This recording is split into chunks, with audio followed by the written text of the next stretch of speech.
Hello and welcome to the review of Philips 55PUS7805 4K Ultra HD TV from the 2020 lineup. I've tested the 55-inch version, but this model is available in a wide variety of screen sizes, from 43 up to 75 inches. There are several videos already published on my channel covering different aspects of this TV, from picture quality to the hands-on demo of its Smart TV platform. So in this video, I'll summarize my experience after testing and using this TV for a few weeks. Let's get started. PUS7805 is placed above PUS7505 and below PUS8105. These TVs share many similarities, since they all use Saphi Smart TV platform, same P5 picture processor, they support the same HDR formats, have the same remote control and connectivity options. The main difference is that PUS7505 doesn't have Ambilight. If you want an Android TV operating system, then you need to look at the PUS8505 series and up. In addition to a wide variety of screen sizes, PUS7505 and PUS7805 TVs are also available with white bezel design. You will find them under model numbers PUS7555 and PUS7855. Based on my research, all Philips 2020 LCD TVs use panels with a maximum refresh rate of 60 Hz. This includes flagship PUS9435 and PUS9235. So if you want a 120 Hz TV with Philips logo on it, then you need to look at the company's OLED TVs. PUS7805 has an all-plastic design with grey bezel and two separate feet that can be mounted closer or further away from each other. The stand has a low profile and keeps the screen close to the surface so that cables and things behind the screen could not be easily seen. As an alternative, the TV can be mounted up on the wall, using standard VESA mounts. Physical connectors are facing downwards and sideways. They include 3 HDMI's 2.0B, capable of accepting 4K at 60 Hz. Then there are 2 USBs, DOS-Link, antenna and satellite inputs, Ethernet, service connector, 3.5mm headphone jack, and a common interface. The connector for Europlug is on the opposite side. Cable management is as basic as it can be, with one adjustable cable tie placed at the center of the backside. TV is using a 3-sided Ambilight with a total of 41 LEDs placed along the edges of the backside. Supplied remote control is made of dark plastic with a combination of rubber and plastic buttons. The remote has dedicated buttons for Alexa, Ambilight, Netflix and Rakuten TV, along with typical buttons for navigation, channel numbers and playback controls. There is also a built-in microphone and blue LED that lights up when you press the Alexa button. TV uses the Philips Saphi Smart TV platform with a home menu where apps, inputs and settings are shown in the bottom half of the screen. Major apps such as YouTube, Netflix and Prime Video are supported, but the platform lacks some other popular apps such as Disney+, as well as some regional apps. On the other hand, there are plenty of apps for adults, which is something not often seen on other Smart TV platforms, except on Android TV. Saphi has reminded me of old Philips Smart TV platforms that the company had on their TVs until 2015, when the majority of new models had Android TV. Saphi can get really slow just by browsing menus, which is strange since they don't look graphically intense at all. They are basically just dark grey background with some text and icons. There is no shortcut to open the settings menu, so every time you need to access it through the home menu. In some apps, you cannot access all settings without exiting the app, which is something that should belong to the past and not to the modern mainstream TVs. I also noticed that some features were not working properly, such as HDMI ARC connectivity, which should be available on every HDMI port, but worked only on port number 1. Then there are random messages that TV is not connected to the internet even though it is, USB keyboards not working properly, weird glitches, and so on.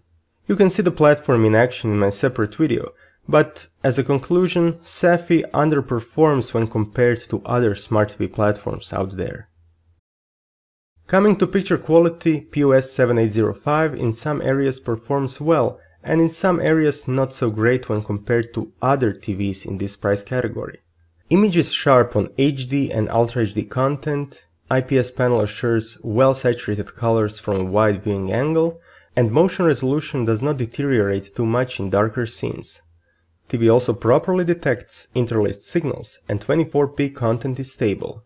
There are no issues in playback on Netflix, YouTube and Prime Video apps.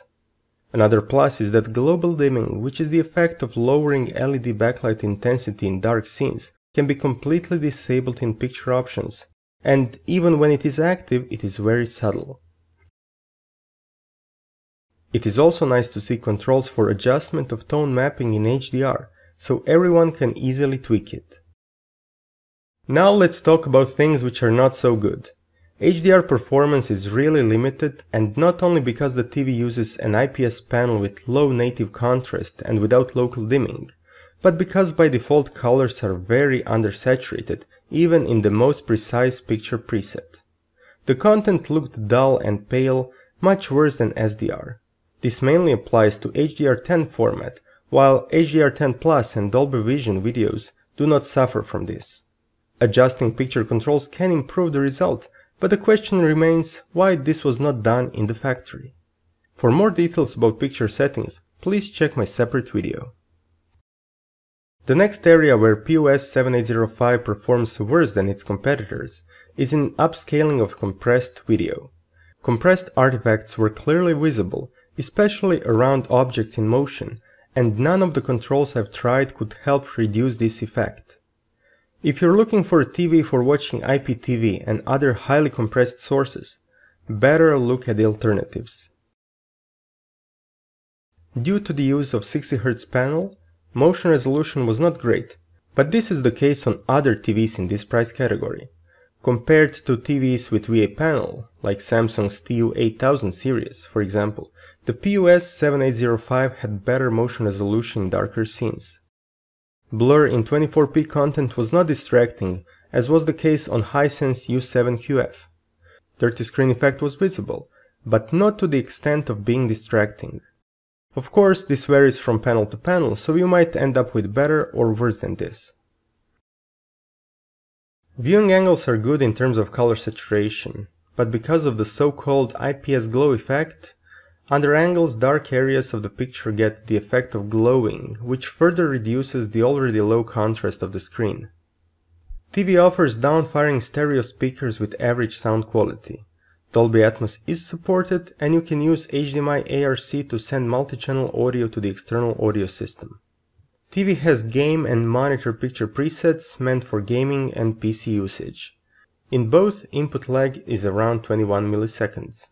Among the special features, only the auto low latency mode is supported. The picture was sharp and looked great at 4K 60Hz. The only remark goes towards full color resolution. I wasn't able to obtain it in monitor or any other picture preset, so colored text on the colored background wasn't as sharp as it should be.